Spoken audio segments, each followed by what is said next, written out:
सेटा हो गेला आइन मत मारत सेटा हो गेला म्यूजिक बाय विकास बेतिया। आइन मत मारत सेटा हो गेला सेटा हो गेला तोर बहिन चरस मलाई तू इंडिया गेट हो गेला तोर बहिन चरस मलाई तू इंडिया गेट हो गेला लाइन मत मार देवर तोर बहिन से सेट हो गेला लाइन मत मार देवर तोर बहिन से सेट हो गेला प्यार हो गेला एक नजर में जहिया बेट हो गेला प्यार हो गेला एक नजर में जहिया बेट हो गेला लाइन मत मार देवर तोर बहिन से सेट हो गेला लाइन मत मार देवर तोर बहिन से सेट हो गेला सेट हो गेला सेट हो गेला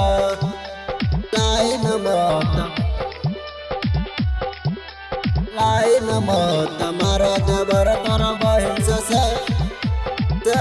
हो गेला लाइन मत मार देवर तोर बहिन से सेट क्या न होलै प्यार है भौजी क्या न तोरा बताइया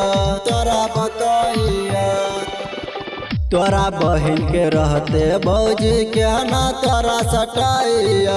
भैया के छोरी के हमारा काहे हट हो गेल भैया के छोरी के हमारा पे काहे हट हो गेल लाइन मत मार देवर तोर बहिन से सेट हो गेला लाइन मत मार देवर तोर बहिन से सेट हो गेला सेट हो गेला सेट हो गेला लाइन मत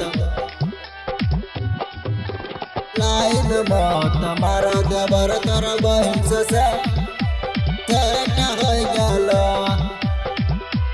लाइन मत मार से कसी बदन देखाई के दल का पगलाई है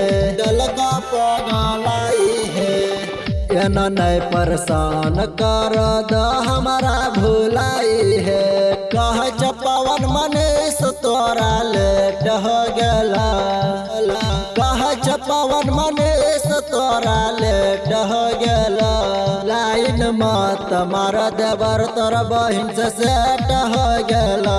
लाइन मत मार देवर तोर बहिन से सेट हो गेला स्वागतम रिकॉर्डिंग स्टूडियो झलारी।